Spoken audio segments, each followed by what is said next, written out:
दो तरह के फॉर्मूले बनेंगे। मैं आपको एक ट्रिक दे दूंगा कि ऐसा न्यूमेरिकल आए तो ये फॉर्मूला लगना है, वैसा न्यूमेरिकल आए तो ये फॉर्मूला लगना है। बहुत आसान ट्रिक है, मैं आपको अभी समझा दूंगा। अब ये बताएगा आपको न्यूमेरिकल स्ट्रेटेजी की कैसे हमें न्यूमेरिकल सॉल्व करना है और कोई कंफ्यूजन ना रहे।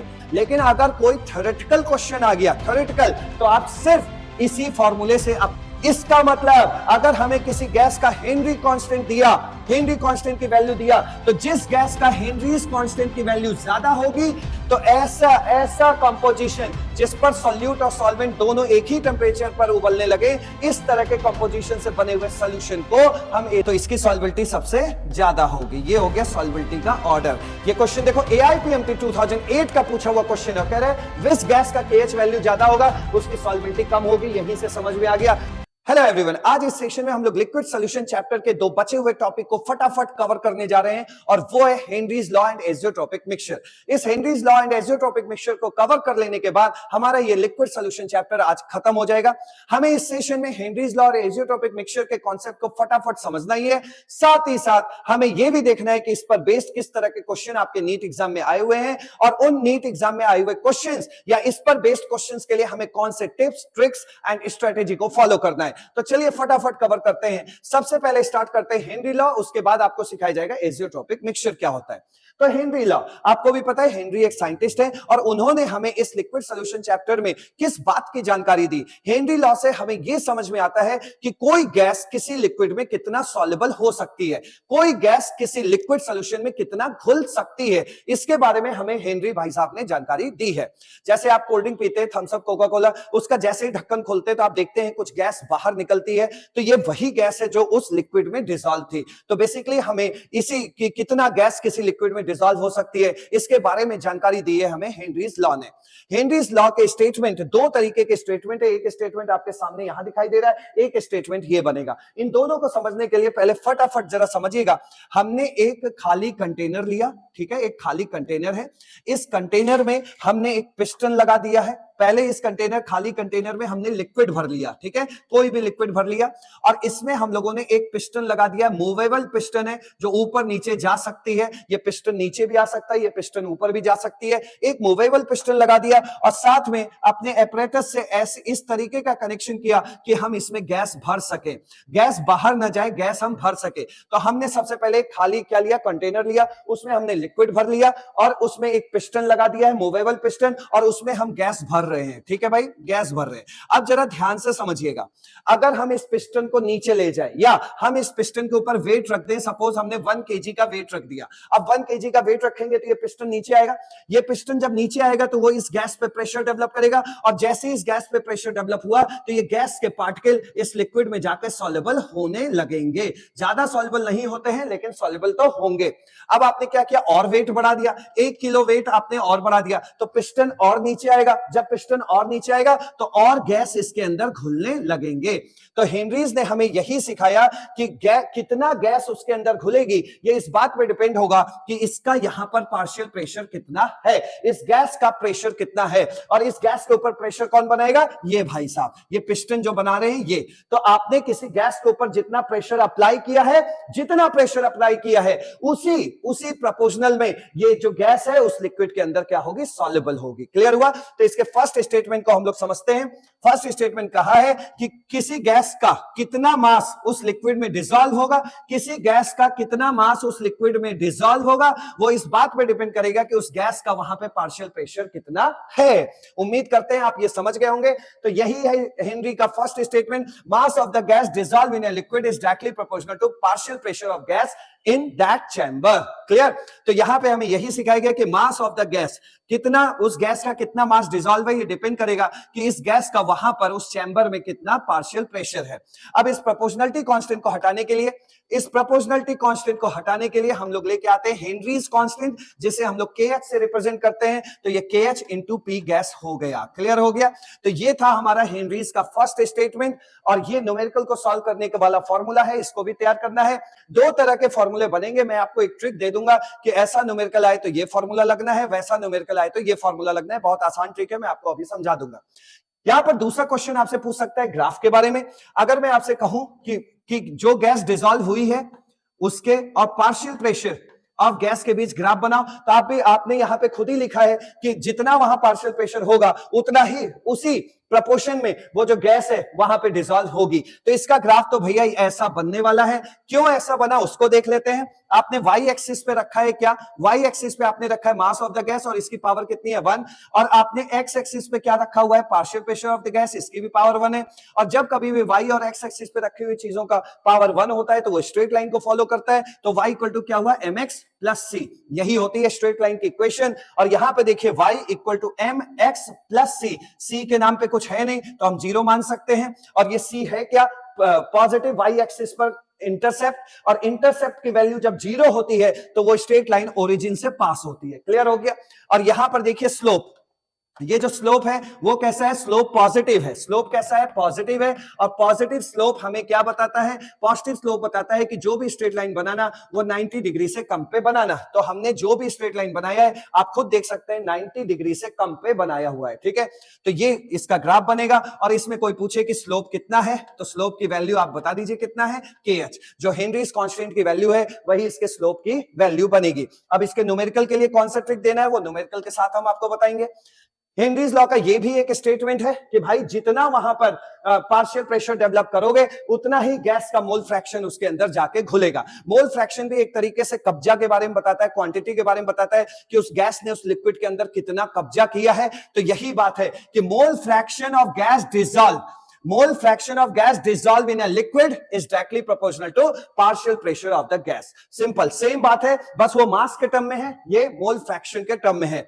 लेकिन ये दोनों फॉर्मूले बड़े इंपॉर्टेंट बनने वाले हैं। और फॉर्मूले में डिफरेंस देखिएगा, यहां पर क्या कह रहा है कि partial pressure of the gas is directly proportional to mole fraction of the gas. अब देखिए इस प्रोपोर्शनलिटी कांस्टेंट को हटाने के लिए हम हेनरीज कांस्टेंट लेके आएंगे, वो क्या है KH इंटू एक्स गैस। आप ध्यान से देखिएगा और यही फॉर्मूला ये आपको न्यूमेरिकल सॉल्व कराएगा। यहां पर KH पार्शियल प्रेशर के साथ है, लेकिन यहां पर KH मोल फ्रैक्शन के साथ है। इसका आपको ध्यान रखना है और इसके ट्रिक मैं अभी आपको दूंगा न्यूमेरिकल सॉल्व करने का।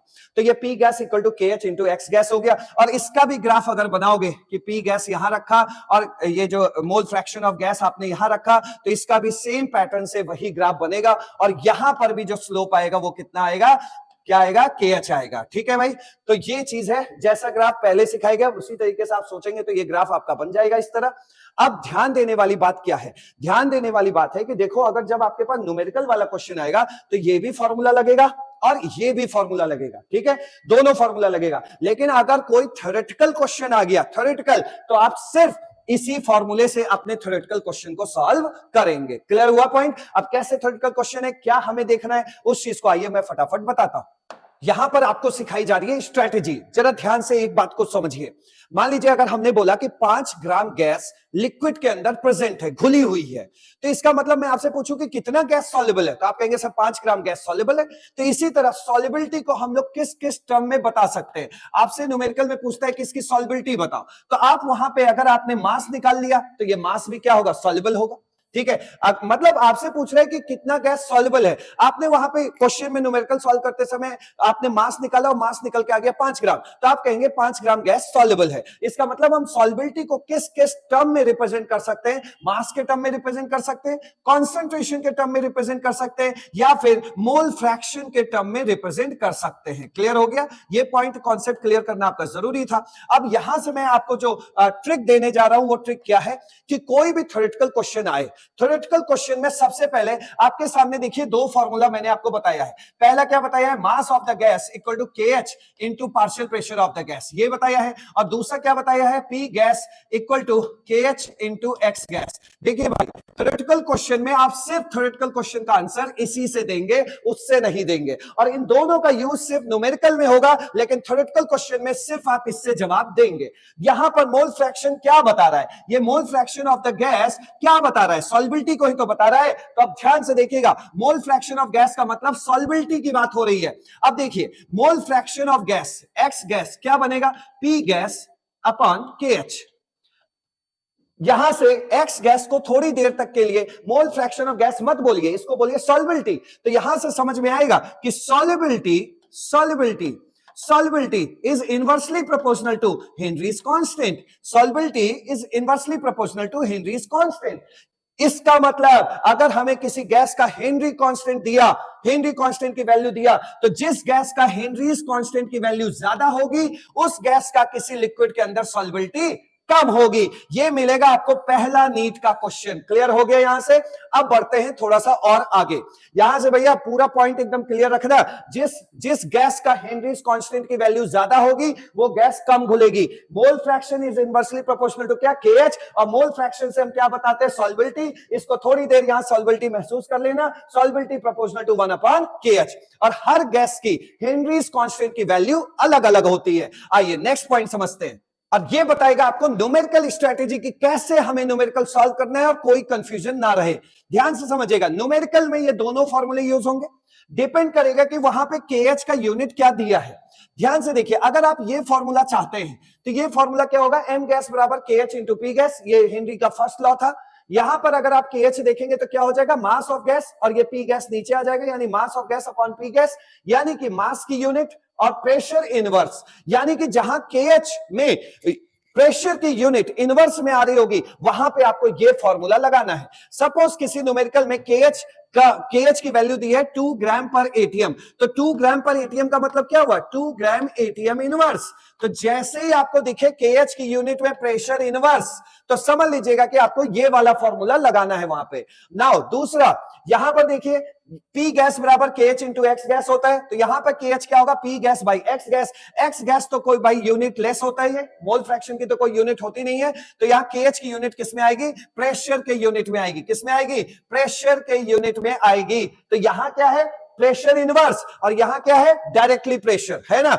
जैसे मान लीजिए KH की वैल्यू आपको दे दे 2 ATM, तो समझ लेना यहां क्या है, ATM है, सामने सामने प्रेशर है, तो समझ लेना आपको ये वाले फॉर्मूले से न्यूमेरिकल सॉल्व करना है। या आपको 2 बार लिख के दे दे तो भाई इस वाले फॉर्मूले से आपको लिखना है। लेकिन यही ATM और बार अगर अपॉन में आने लगे तो समझ लेना आपको ये फॉर्मूला लगाना है। आपको देखिए अभी 5-7 मिनट में आपको न्यूमेरिकल सॉल्व करवाया जाएगा, लेकिन वहां जाके अभी लिख लेते हैं। आप खुद बताइए, यहां पर पता नहीं कैसा न्यूमेरिकल है, लेकिन हम ये तो देख ले कि कौन सा फॉर्मूला लगाना है, किस फॉर्मूले से ये न्यूमेरिकल सॉल्व होगा। यहां देखो हेनरी लॉ कांस्टेंट की वैल्यू क्या दिया हुआ है, 35 K बार, मतलब यहां डायरेक्टली प्रेशर है, डायरेक्टली प्रेशर है, और डायरेक्टली प्रेशर होगा तो हम लोग कौन सा फॉर्मूला लगा के इसको सॉल्व करेंगे, P गैस बराबर KH इंटू X गैस। बोलो भाई कोई दिक्कत। लेकिन यही अगर यहां पे लिखा होता है 35 ग्राम पर बार, तो वो प्रेशर इनवर्स हो जाता। फिर इस क्वेश्चन को कैसे सॉल्व करते, ये मास ऑफ द गैस बराबर KH into partial pressure of the gas. लेकिन यहां आप लोग साफ साफ देख रहे हैं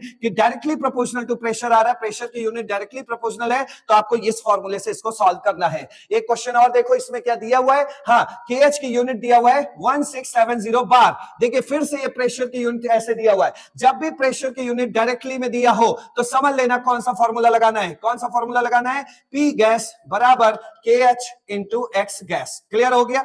लेकिन यही अगर आपको इस तरह दिया होता 1670 इस तरह ग्राम पर बार, यानी प्रेशर अपॉन में दिया होता, इसका मतलब क्या हो जाता, 670 ग्राम प्रेशर इनवर्स। जब भी प्रेशर इनवर्स देगा तो आपको फिर ये वाला फॉर्मूला लगाना है, M गैस बराबर ये Henrys constant KH into P of gas, ये फॉर्मूला लगाना है। तो यूनिट से आप तुरंत न्यूमेरिकल को सॉल्व कर सकते हैं। ठीक है, तो आएंगे यहां पर फिर सॉल्व किया जाएगा इसको। ठीक, चलिए अब देखते हैं कुछ और बातें। यहां पर देखिए, अब बात कर लेते हैं हेनरीज लॉ के एप्लीकेशन की, मतलब हेनरीज लॉ की मदद से हम क्या क्या और बेहतरी कर सकते हैं। तो हेनरी लॉ समझ लेने के बाद इसका एप्लीकेशन 3 जगहों पे हुआ, कार्बोनेटेड बेवरेजेस में, स्कूबा डाइविंग में और एस्पायरेशन में, सांस वाली चीजों में, गहरी गोताखोरी में, और सॉफ्ट ड्रिंक कोल्ड ड्रिंक बनाने में। Carbonated beverages, one by one इसको फटाफट डिस्कस करते हैं। कार्बोनेटेड बेवरेजेस मतलब ऐसे, जैसे आप थम्स अप पीते हैं, कोका कोला पीते हैं, या सोडा वाटर पीते हैं, तो उसमें क्या होता है, लिक्विड में CO2 घुली होती है, और जितना ज्यादा CO2 घुलेगी उतना ज्यादा उस लिक्विड का टेस्ट बढ़ जाएगा। तो हेनरीज लॉ के हिसाब से हमने कहा कि गैस भैया उतना ही घुलती है जितना आप उस पर प्रेशर डेवलप करते हो। तो होता क्या है कि मान लीजिए कि जैसे थम्स अप हमें बनाना है, तो थम्स अप हमने बनाया और उस बॉटल में हमने हाई प्रेशर अप्लाई करके उसके ढक्कन को बंद कर दिया। अब जब उसके अंदर हाई प्रेशर आपने डेवलप कर दिया CO2 के ऊपर, तो वो CO2 उस कोल्ड ड्रिंक के लिक्विड में ज्यादा घुली, और जब वो ज्यादा घुलेगी तो उस कोल्ड ड्रिंक का टेस्ट बढ़ जाएगा। इसी तरीके से सोडा वाटर है जिसमें हमें CO2 ज्यादा घोलना है, तो हमने उस बॉटल में क्या किया भाई, जो लिक्विड लिया सो लिया, उसमें CO2 भरा, CO2 भरने के बाद हाई प्रेशर अप्लाई करने के बाद उसके ढक्कन को सील कर दिया। सील करने से क्या हो गया कि अंदर अब प्रेशर ज्यादा है तो CO2 ज्यादा घुली उस लिक्विड में, और इस तरह सोडा वाटर का टेस्ट मुझे तो नहीं पता, जैसा भी होता है भाई टेस्ट बढ़ जाता है CO2 के घुलने की वजह से। तो कार्बोनेटेड बेवरेजेस का यही मतलब होता है कि CO2 घुली हुई लिक्विड को बनाने में हम हेनरीज लॉ की मदद ले रहे हैं या ले रहे थे। क्लियर हो गया? चलिए, दूसरा है स्कूबा डाइविंग। स्कूबा डाइविंग का मतलब हो गया गहरी गोताखोरी। गहरी गोताखोरी का मतलब क्या हो गया कि भाई आप भी जानते हैं कई तैराक समंदर के अंदर जाते हैं, तो भाई जब वो समंदर के बाहर थे तो एटमॉस्फेरिक प्रेशर क्या था, 1 atm, लेकिन जब जैसे जैसे हम समंदर के नीचे चले जाते हैं एटमॉस्फेरिक प्रेशर वहां का बढ़ने लगता है। जैसे हम लोग जब समंदर की सतह पर जमीन पर थे तो 1 atm एटमॉस्फेरिक प्रेशर था, लेकिन जैसे ही हम समंदर के अंदर जाएंगे तो एटमॉस्फेरिक प्रेशर 4-5 atm हो जाता है। तो होता क्या है कि जैसे मान लीजिए कोई तैराक समंदर के अंदर 1 किलोमीटर नीचे गया, समंदर तो बहुत गहरे होते हैं, तो 1 किलोमीटर आधा किलोमीटर नीचे गया तो वहां पे एटमॉस्फेरिक प्रेशर उसे ज्यादा मिला, और ऐसे जगहों पर क्या हुआ जहां एटमॉस्फेरिक प्रेशर ज्यादा है वहां पर ना घुलने वाली गैसेस भी हमारे ब्लड में घुल जाती हैं, जैसे N2 गैस। अब एयर में N2 गैस भी है, तो वो जो भी वो सिलेंडर लेके गया था उसके अंदर तो एयर भरा था, और एयर में क्या था, N2 गैस था। वो N2 गैस हमारे बॉडी के मतलब हमारे बॉडी के जो ब्लड है उसमें जाके घुल गई। अब वो N2 गैस जब घुल गई और फिर वो गोताखोर बाहर निकल के आया समंदर से, जब जमीन पे आया तो वही N2 गैस बबल के फॉर्म में हमारी बॉडी से बाहर होने लगते हैं, जो कि बहुत पेनफुल होता है। इसीलिए जो भी गोताखोर सिलेंडर लेकर के जाते हैं नीचे, उस सिलेंडर में N2 के बजाय, मतलब N2 तो एयर में N2 तो है ही है, उसको हम लोग हीलियम से डाइल्यूट कर देते हैं, मतलब हीलियम गैस भी भर देते हैं, क्योंकि हीलियम N2 के मुकाबले ज्यादा हमारी बॉडी में घुले, N2 ना घुल पाए उसके मुकाबले कि कौन जाए ज्यादा, हीलियम जाए, जिससे कि N2 के घुलने से जो परेशानियां होती है वो परेशानी ना हो पाए। क्लियर? तो स्कूबा डाइविंग में, इसी स्कूबा डाइविंग के लिए भी हम लोगों ने हेनरीज लॉ की मदद ली। हेनरी ने ही हमें सिखाया था कि जहां ज्यादा प्रेशर डेवलप करोगे वहां गैसेस लिक्विड में ज्यादा घुलेंगी। तो इसी बात की खबर लेते हुए हम लोगों ने जो सिलेंडर बनाया उसमें जो एयर था उसे हमने हीलियम से डाइल्यूट कर दिया, ताकि जब नीचे जाए प्रेशर ज्यादा बढ़े तो हीलियम हमारी बॉडी में घुले, ना कि N2। तो गहरी गोताखोरी में हमने इसके एप्लीकेशन को यूज किया। साथ ही साथ रेस्पिरेशन सिस्टम सांस संबंधी, तो इसका मतलब जहां पर मान लीजिए पहाड़ वहाड़ पे हैं, वहां पे O2 का प्रेशर कम है, जहां पर प्रेशर O2 का कम होता है तो हमारी बॉडी में कम O2 जाएगा, तो हमें एक बीमारी हो जाएगी एनोक्सिया। इसका मतलब होता है कि हमारे सोचने की शक्ति कमजोर हो जाएगी, हमारे जॉइंट्स में दर्द होने लगेगा O2 की वजह से। तो इस एप्लीकेशन की मदद से हम लोग समझ गए कि जहां प्रेशर कम होगा वहां भैया O2 कम घुलेगा, इसलिए ऑक्सीजन की व्यवस्था भी करके जाना चाहिए। तो ये सब थे हमारे हेनरीज लॉ के एप्लीकेशन। अब बात कर लेते हैं सबसे इंपॉर्टेंट, जरा ध्यान से इसको समझिएगा। अभी हमने एक चीज समझ रखी है कि सॉल्युबिलिटी, जो सॉल्युबिलिटी है वो इनवर्सली प्रोपोर्शनल टू क्या होता है, हेनरीज कांस्टेंट। मतलब हेनरीज कांस्टेंट की वैल्यू अगर ज्यादा होगी तो सॉल्युबिलिटी कम होगी। एक चीज हमने ये सीखी है। दूसरी बात भी समझिएगा अच्छे से।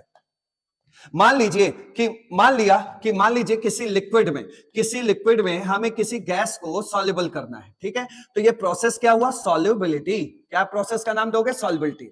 अब जरा ध्यान से समझिए, कोई भी गैस जब किसी लिक्विड में सॉल्युबल होती है तो कोई भी गैस किसी लिक्विड में अगर सॉल्युबल हो रही है तो वो एक एक्सोथर्मिक प्रोसेस है। और हर एक्सोथर्मिक प्रोसेस, सारी एक्सोथर्मिक प्रोसेस टेम्परेचर के इनवर्सली होती है।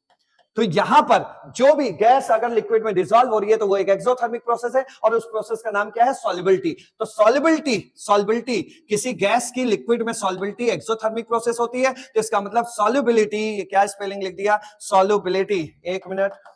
तो कोई भी गैस अगर लिक्विड में डिसॉल्व हो रही है तो वो जो सॉल्युबिलिटी है वो एक एक्सोथर्मिक प्रोसेस हुई, ठीक है, सॉल्युबिलिटी। तो ये सॉल्युबिलिटी भी 1 अपॉन टेम्परेचर हुआ कि नहीं, फिर से एक बार रिकॉल कर देते हैं, बीच में कनेक्शन टूट गया।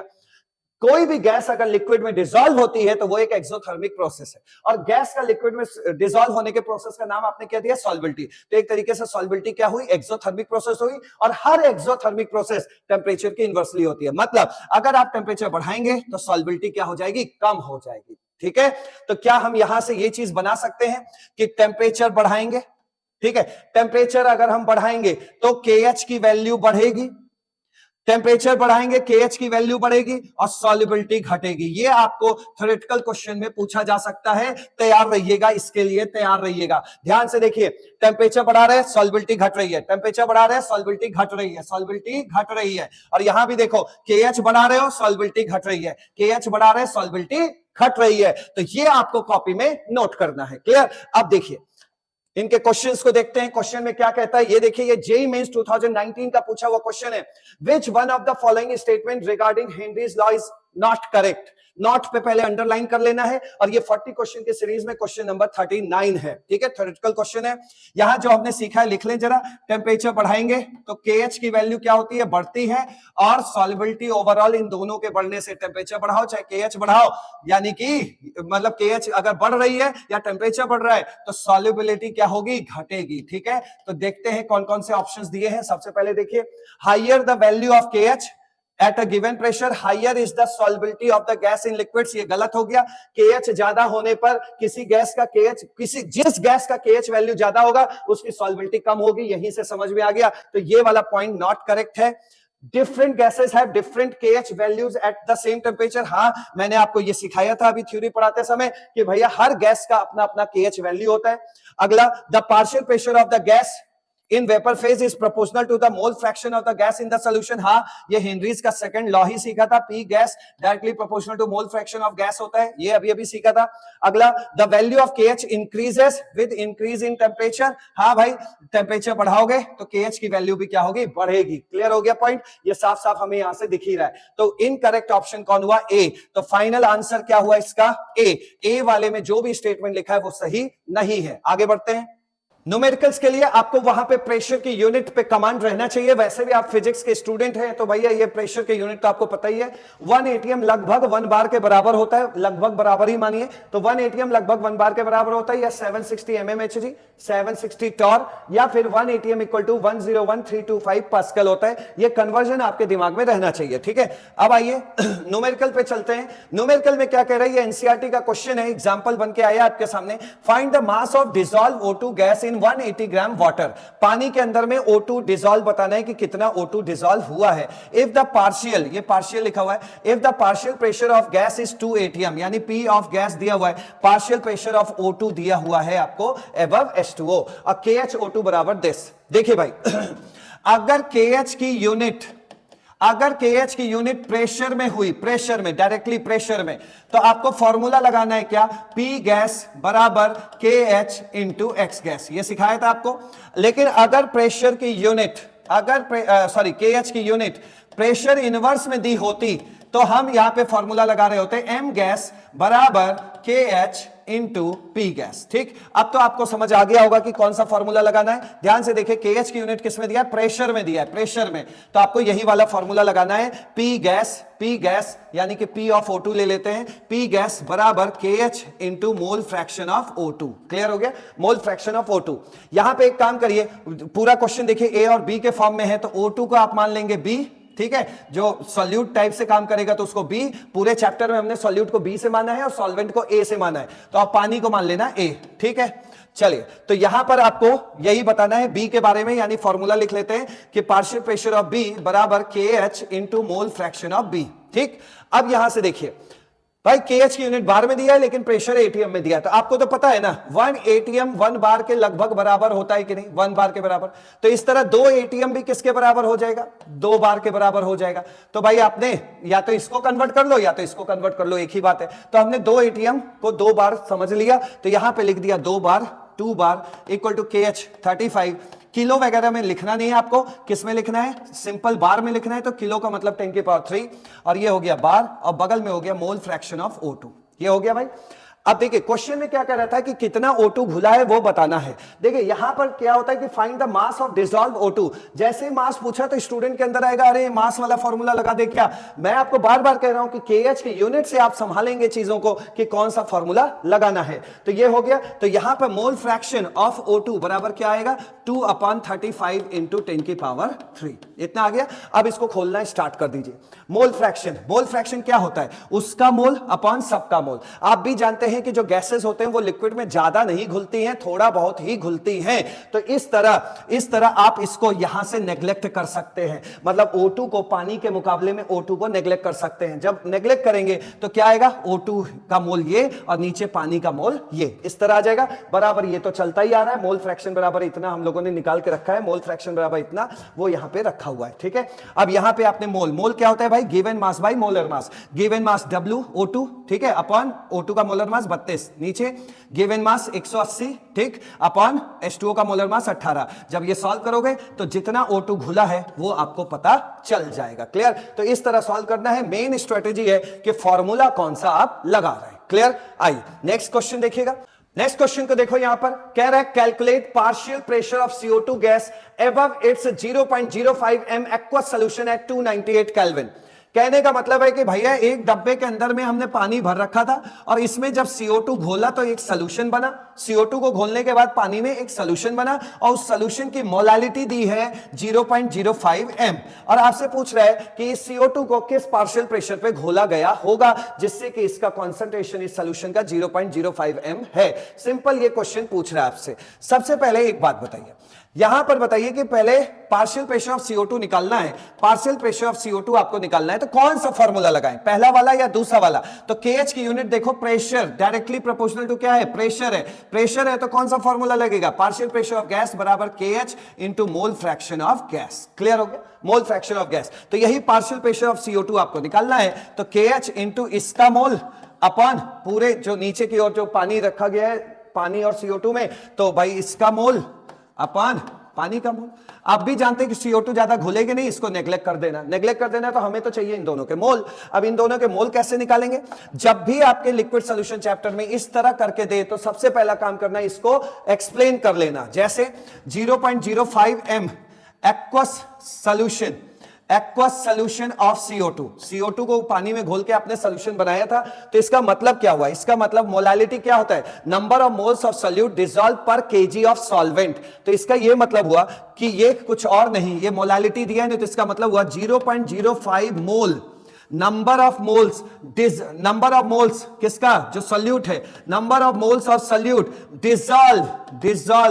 डिसॉल्व 1 kg मतलब 1000 ग्राम ऑफ सॉल्वेंट। सॉल्वेंट कौन है, पानी, ठीक है। तो भाई इसका मोल तो पता चल गया हमें, CO2 का मोल, तो CO2 का मोल तो रख देंगे। तो देखो पार्शियल प्रेशर ऑफ CO2 बराबर यहां क्या है 1670 के, इसकी वैल्यू दिया है KH का, किलो बार तो नहीं दिया, नहीं बार दिया है, बस रख दिया 1670 into mole fraction of mole of CO2। Mole of CO2 हमें पता चल गया 0.05 अपॉन नीचे मोल ऑफ वाटर चाहिए। देखिए पानी का मास दिया है, तो इसमें आप मोलर मास से डिवाइड मार दीजिए, इसमें आप मोलर मास से डिवाइड मार दीजिए, और जब मोलर मास से डिवाइड मारेंगे तो ये क्या बन जाएगा, मोल्स ऑफ वाटर। कितना आ जाएगा, जब इसको डिवाइड मारोगे तो आएगा 55.5। ये इसका मोल पता लग गया 55.5। इस तरह हमारा ये क्वेश्चन सॉल्व हो गया। जब इसको सॉल्व करोगे तो पार्शियल प्रेशर ऑफ CO2 निकल के आएगा 1.5 बार। क्लियर हुआ, ये था। आइए नेक्स्ट क्वेश्चन पे चलते हैं। अब इस क्वेश्चन को देखिए, ये क्वेश्चन आपके नीट एग्जाम का पूछा हुआ क्वेश्चन है, ईयर बस आपका नहीं लिखा है, तो जरा ध्यान से देखिएगा। द पार्शियल, हर जगह स्पेलिंग गलत है, थोड़ा सही कर लेना। The partial pressure of ethane over a solution containing 6.56 into 10⁻³ gram of ethane is 1 bar. If the solution contains इतने ग्राम ethane, then what shall be the partial pressure of gas? ये question आपको ये कह रहा है कि इथेन को हम किसी लिक्विड में मिला के एक सॉल्यूशन बना रहे हैं, तो कह रहा है कि जिस समय प्रेशर 1 ग्राम था तो उस समय देखा गया कि इतना इथेन घुला था। तो अब आपसे कह रहा है कि उस सॉल्यूशन में इतना इथेन जब घुलेगा तो उस समय क्या प्रेशर, पार्शियल प्रेशर रहा होगा, ये आपसे पूछा जा रहा है। आप समझ रहे हैं? देखिए जरा, आपको पता है अच्छी तरीके से, mass of gas dissolve in liquid is directly proportional to partial pressure of the gas. ये आपको स्टेटमेंट पता है हेनरीज लॉ का। तो आपसे ये कहा जा रहा है कि जब उस जगह का चैम्बर में उस समय प्रेशर 1 बार था तो उस समय उस लिक्विड में इथेन 6.56 इंटू 10⁻³ ग्राम घुला था। ठीक है, इतने ग्राम घुला था। अब कह रहा है कि ये बताओ कि अगर इथेन इतना घुलेगा तो उस समय उस चैम्बर का प्रेशर क्या होगा। भाई आपके सामने दो इक्वेशन बन गए, इक्वेशन 1 इक्वेशन 2, इसको आप जो है डिवाइड मार दीजिए। अच्छा, प्रोपोर्शनल क्यों बनाया भाई? प्रोपोर्शनल हटा के इक्वल टू KH लगा देना। KH इथेन इथेन है, KH वैल्यू सेम होगी, KH KH कट जाएगा, कट जाएगा। तो यहां पे क्या आया? ये आया आपका 6.56 into 10 power minus 3 upon 5 into 10 के पावर माइनस 2 बराबर 1 अपॉन P। अब जब यहां से P सॉल्व करोगे तो आएगा 7.62 बार, ये हो गया। ठीक है, तो उस समय अगर चैम्बर का प्रेशर 7.62 बार होगा तो इतने ग्राम इथेन उस सॉल्यूशन में घुला होगा। क्लियर? आइए आगे बढ़ते हैं, नेक्स्ट क्वेश्चन देखते हैं। नेक्स्ट क्वेश्चन क्या कह रहा है? ये क्वेश्चन आपके AMU एंट्रेंस में पूछा गया है 2012 में। Henry's law constant for aqueous solution of CO, O2, CO2 and C2H2 gases are इतना। देखिए हेनरीज लॉ मतलब हेनरीज कांस्टेंट दिया है KH 50। देखिए सब में 10 की पावर 3 है, सब में 10 की पावर 3 है, तो 10 की पावर 3 को भूल जाओ। तो KH वैल्यू देखो 58, 43, 1.61, 1.34, यानी KH वैल्यू घटती चली जा रही है। आपको भी पता है कि सॉल्युबिलिटी बताना है, तो सॉल्युबिलिटी क्या होता है? Solubility inversely proportional to 1 upon KH। तो जिसका KH ज्यादा उसकी सॉल्युबिलिटी कम। तो KH सबसे ज्यादा किसका है? ये देखो, ये घटती हुई वैल्यू दिखाई दे रही है ना KH की, तो इसका मतलब ये सॉल्युबिलिटी का बढ़ता हुआ ऑर्डर है। तो भाई देखो KH वैल्यू सबसे ज्यादा किसका दिया हुआ है? CO का, तो CO की सॉल्युबिलिटी सबसे कम होगी। उसके बाद किसका दिया है? O2 का, O2 की सॉल्युबिलिटी यहां होगी। फिर देखो दिया हुआ है ये 1.61, ये किसका है? CO2, तो CO2 यहां आएगा। और सबसे कम KH वैल्यू किसका दिया हुआ है? एसिटिलीन का, तो इसकी सॉल्युबिलिटी सबसे ज्यादा होगी। ये हो गया सॉल्युबिलिटी का ऑर्डर। कोई ऑप्शन में है C2H2, CO2, O2, CO हो गया ये क्वेश्चन। ठीक है, आइए आगे बढ़ते हैं। ये क्वेश्चन देखो AIPMT 2008 का पूछा हुआ क्वेश्चन है। कह रहा है which among the following gas will greatly deviate from Henry's law in water.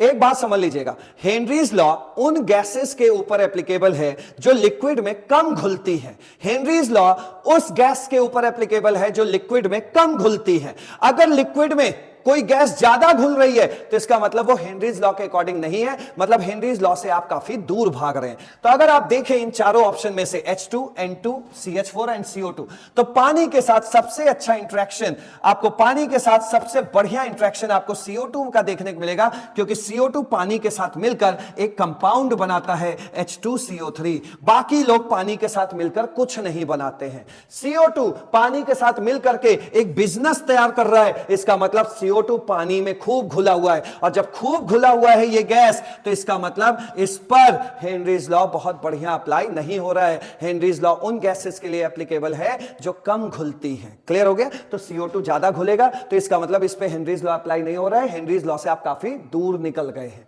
तो आंसर क्या हुआ? D। ठीक है, आइए आगे बढ़ते हैं। अब आ जाते हैं लिक्विड सॉल्यूशन चैप्टर के लास्ट टॉपिक पे, और वो है एजियोट्रोपिक मिक्सचर। एजियोट्रोपिक मिक्सचर में सबसे पहली लाइन जो आपको माइंड में भरनी है वो ये है कि एजियोट्रोपिक मिक्सचर कोई सॉल्यूशन नहीं होता है, ये सॉल्यूशन का कंपोजिशन होता है। मतलब ऐसा सॉल्यूट और सॉल्वेंट का कंपोजिशन जिसमें सॉल्यूट और सॉल्वेंट सेम टेंपरेचर पर बॉयल होने लगते हैं, उसे हम एजियोट्रोपिक मिक्सचर कहते हैं। मतलब कांस्टेंट बॉइलिंग मिक्सचर वाले सॉल्यूशन को हम एजियोट्रोपिक मिक्सचर कहते हैं। और ये जो एजियोट्रोपिक मिक्सचर होता है ये नॉन आइडियल सॉल्यूशन के द्वारा बनता है। तो नॉन आइडियल सॉल्यूशन ही ये एजियोट्रोपिक मिक्सचर्स बनाते हैं। इसको और क्रिस्टल क्लियर करने के लिए आराम से इसको समझना है। सबसे पहले आपको पता है कि अल्कोहल का बॉइलिंग पॉइंट 80 डिग्री सेंटीग्रेड होता है और वाटर का बॉइलिंग पॉइंट 100 डिग्री सेंटीग्रेड होता है। मान लीजिए कि अल्कोहल सॉल्यूट है और वाटर सॉल्वेंट है। इन दोनों सॉल्यूट और सॉल्वेंट का बॉइलिंग पॉइंट क्या है? अलग अलग है। क्लियर? जब हम इसे इक्वल क्वांटिटी में किसी बर्तन में भरेंगे तो भाई 80 डिग्री सेंटीग्रेड जब टेंपरेचर पहुंचेगा तो ये अल्कोहल वेपराइज होने लगेगा, और जब बाद में 100 डिग्री सेंटीग्रेड पहुंचेगा तब जाके वाटर वेपराइज होने लगेगा। लेकिन अगर हमने इक्वल क्वांटिटी में ना लेके इन्हें एक यूनिक कंपोजिशन में ले, एक निश्चित कंपोजिशन में ले, जैसे मान लीजिए हमने अल्कोहल 96% W/W में लिया और वाटर को हमने सिर्फ 4% लिया। जब हम इस कंपोजिशन में इन दोनों का सॉल्यूशन बनाएंगे तो उस समय हमें देखने को मिलेगा कि ये दोनों लोग एक ही टेंपरेचर पर उबलने लगे हैं, एक ही टेंपरेचर पर वेपर बनाने लगे हैं, मतलब उनका बॉइलिंग पॉइंट क्या हो गया है? सेम हो गया है। तो ऐसा कंपोजिशन जिस पर सॉल्यूट और सॉल्वेंट दोनों एक ही टेंपरेचर पर उबलने लगे, इस तरह के कंपोजिशन से बने हुए सॉल्यूशन को हम एजियोट्रोपिक मिक्सचर कहते हैं। और ये नॉन आइडियल सॉल्यूशन जितने होते हैं वही ये मिक्सचर बना पाते हैं। अब ध्यान से समझिए, यहां पर ये जो एजियोट्रोपिक मिक्सचर है, अच्छा एजियोट्रोपिक मिक्सचर की डेफिनेशन भी देख लीजिए जो एनसीईआरटी में आपके लिखी है। बाइनरी मिक्सचर, बाइनरी का मतलब दो लिक्विड का कंपोजिशन। तो binary mixtures having same composition in liquid and vapour phase and boil at constant temperature. Azeotropic mixture का मतलब सॉल्यूट और सॉल्वेंट एक ही टेंपरेचर पर बॉयल होना शुरू हो जाएंगे, उस तरह के मिक्सचर को हम एजियोट्रोपिक मिक्सचर कहते हैं। इसीलिए मैं आपसे कह रहा हूं constant boiling mixture, constant boiling mixture यानी कांस्टेंट बॉइलिंग पॉइंट, निश्चित बॉइलिंग पॉइंट, दोनों का एक ही सेम बॉइलिंग पॉइंट, इस तरीके से आपको दिमाग में रखना है, ठीक है। तो कांस्टेंट बॉइलिंग मिक्सचर एजियोट्रोपिक के नाम से आप जाने रहिए। तो यहां पर क्या कह रहा है एनसीईआरटी, हमसे कह रहा है binary mixture having same composition in liquid and vapour phase and boil at constant temperature. Solute solvent दोनों एक ही टेंपरेचर पे बॉयल होने लगते हैं। These mixtures are formed only by non ideal solution, they are of two types. जैसे non ideal solution positive deviation और negative deviation show करते थे ना राउल्ट्स लॉ से, उसी तरीके से यहां पर भी जैसे वो दो टाइप के सॉल्यूशन होते हैं पॉजिटिव डेविएशन और नेगेटिव डेविएशन, तो इन्हीं पॉजिटिव और नेगेटिव डेविएशन को देखते हुए एजियोट्रोपिक मिक्सचर भी दो टाइप का होता है। क्या क्या होता है उसको समझते हैं। मिनिमम बॉइलिंग एजियोट्रोप और मैक्सिमम बॉइलिंग एजियोट्रोप। देखिए मिनिमम बॉइलिंग एजियोट्रोप का मतलब यह है कि जब आप एक निश्चित कंपोजिशन में सॉल्यूट और सॉल्वेंट को मिलाकर जो सॉल्यूशन बनाएंगे वो सॉल्यूशन कम टेंपरेचर पे उबलेगा as compare to solute and solvent के टेंपरेचर से। कहने का मतलब इसको अच्छे से समझिए, जैसे अल्कोहल है 80 डिग्री सेंटीग्रेड पे बॉयल हो रहा है और वाटर है 100 डिग्री सेंटीग्रेड पे बॉयल हो रहा है, लेकिन अगर आपने इसको इस रेशियो में लिया, इस कंपोजिशन में लिया, तो जो इस सॉल्यूशन का बॉइलिंग पॉइंट आएगा 78 डिग्री सेंटीग्रेड, वो इन दोनों से कम होगा। तो जब सॉल्यूशन का बॉइलिंग पॉइंट उन दोनों इंडिविजुअल के बॉइलिंग पॉइंट से कम हो उसे हम मिनिमम बॉइलिंग एजियोट्रोप कहते हैं। और ये minimum boiling azeotrope positive deviation show करने वाले सॉल्यूशन से बनाए जाते हैं। क्लियर हो गया ये पॉइंट। अच्छा एक बात और भाई, एक बात बताइए कि जब ये दोनों लोग 78 डिग्री सेंटीग्रेड पे ही वेपराइज होने लगेंगे तो भाई फिर हम इसे फ्रैक्शनल डिस्टिलेशन से सेपरेट नहीं कर सकते। फ्रैक्शनल डिस्टिलेशन से सेपरेट करने का मतलब है आग लगा के सेपरेट करना। सपोज मानिए कि एक बर्तन में अगर हमने इक्वल क्वांटिटी में अल्कोहल और पानी को इक्वल क्वांटिटी में ले लिया तो सबसे पहले कौन से टेंपरेचर पहुंचेगा, 80 डिग्री सेंटीग्रेड, गर्म हो के 80 डिग्री सेंटीग्रेड पे पहुंचेगा। तो वहां पे क्या होगा, इथाइल अल्कोहल, ये जो अल्कोहल है वो वेपराइज होना शुरू हो जाएगा, ठीक है। और किसी तरह अगर हमने 80 डिग्री सेंटीग्रेड पे ही कांस्टेंट कर दिया वहां पे आग को, तो सारा का सारा अल्कोहल वेपराइज हो जाएगा और वो वेपराइज होके आपने उसको कंडेंसर में पास करा दिया। कंडेंसर क्या होता है, जो गैस को लिक्विड में कन्वर्ट कर देता है। तो उस कंडेंसर का मुंह दूसरे बाल्टी में खोल दिया आपने, तो यहां से अल्कोहल वेपराइज हुआ, कंडेंसर में गया, लिक्विड बना और दूसरे बाल्टी में भर गया। तो इस तरह आपने अल्कोहल और पानी को सेपरेट कर लिया। लेकिन तो ये सेपरेशन तब होता है जब उनके बॉइलिंग पॉइंट में अंतर हो। लेकिन जब आप इस कंपोजिशन में लेंगे तो दोनों लोग एक ही टेंपरेचर पे वेपराइज होंगे, तो फिर भैया आप वेपर को सेपरेट नहीं कर पाएंगे। यानी कि एजियोट्रोपिक मिक्सचर को हम लोग फ्रैक्शनल डिस्टिलेशन से भी सेपरेट नहीं कर सकते, ठीक है। तो फाइनली मिनिमम बॉइलिंग एजियोट्रोप मतलब इन दोनों के इंडिविजुअल से कम पर इस मिक्सचर का बॉइलिंग पॉइंट देखने को मिलेगा। मैक्सिमम बॉइलिंग एजियोट्रोप का मतलब, maximum boiling azeotrope negative deviation वाले लोग बनाते हैं। और दूसरा, इस मैक्सिमम बॉइलिंग एजियोट्रोप का मतलब हुआ कि जो सॉल्यूट और सॉल्वेंट का बॉइलिंग पॉइंट होगा उससे कहीं ज्यादा सॉल्यूशन का बॉइलिंग पॉइंट देखने को मिलेगा। मैक्सिमम बॉइलिंग एजियोट्रोप, मैक्सिमम ज्यादा किससे, इन दोनों के इंडिविजुअल से। तो जैसे HNO3 86 डिग्री सेंटीग्रेड पे उबलता है, H2O 100 डिग्री सेंटीग्रेड इसका बॉइलिंग पॉइंट है, 100 डिग्री सेंटीग्रेड पे उबलता है। लेकिन जब आप इनको इस कंपोजिशन में रखोगे तो ये भाई साहब इन दोनों से ज्यादा पे उबलेंगे। मैक्सिमम बॉइलिंग एजियोट्रोप ऐसे तैयार करना है, मैक्सिमम मतलब उन दोनों इन दोनों के इंडिविजुअल से, इन दोनों के बॉइलिंग पॉइंट से ज्यादा बॉइलिंग पॉइंट पे ये एजियोट्रोपिक मिक्सचर उबलेगा, उसे हम मैक्सिमम बॉइलिंग एजियोट्रोप कहते हैं। क्लियर। तो एजियोट्रोपिक मिक्सचर में बस आपको ये ध्यान देना है कि एजियोट्रोपिक मिक्सचर कांस्टेंट बॉइलिंग मिक्सचर होता है जिसमें सॉल्यूट और सॉल्वेंट एक ही टेंपरेचर पे उबलते हैं, कांस्टेंट बॉइलिंग पॉइंट होता है, उसे एजियोट्रोपिक मिक्सचर कहते हैं। ये एजियोट्रोपिक मिक्सचर नॉन आइडियल सॉल्यूशन जो लोग शो करते हैं उन्हीं से ये बनाया जाता है, ठीक है। और ये दो तरह के होते हैं, पहला मिनिमम बॉइलिंग एजियोट्रोप और दूसरा maximum boiling azeotrope. Minimum boiling azeotrope में पॉजिटिव डेविएशन शो करने वाले, जो राउल्ट्स लॉ से पॉजिटिव डेविएशन शो करते हैं, उन टाइप के सॉल्यूट सॉल्वेंट को मिला के मिनिमम बॉइलिंग एजियोट्रोप वाला मिक्सचर बनाया जाता है। और मैक्सिमम बॉइलिंग एजियोट्रोप उन सॉल्यूट सॉल्वेंट को मिला के बनाया जाता है जो राउल्ट्स लॉ से नेगेटिवली डेविएट होते हैं। इस तरह आज आपका ये लिक्विड सॉल्यूशन चैप्टर खत्म हुआ। Thank you so much. मिलेंगे नेक्स्ट सेशन में नए चैप्टर के साथ।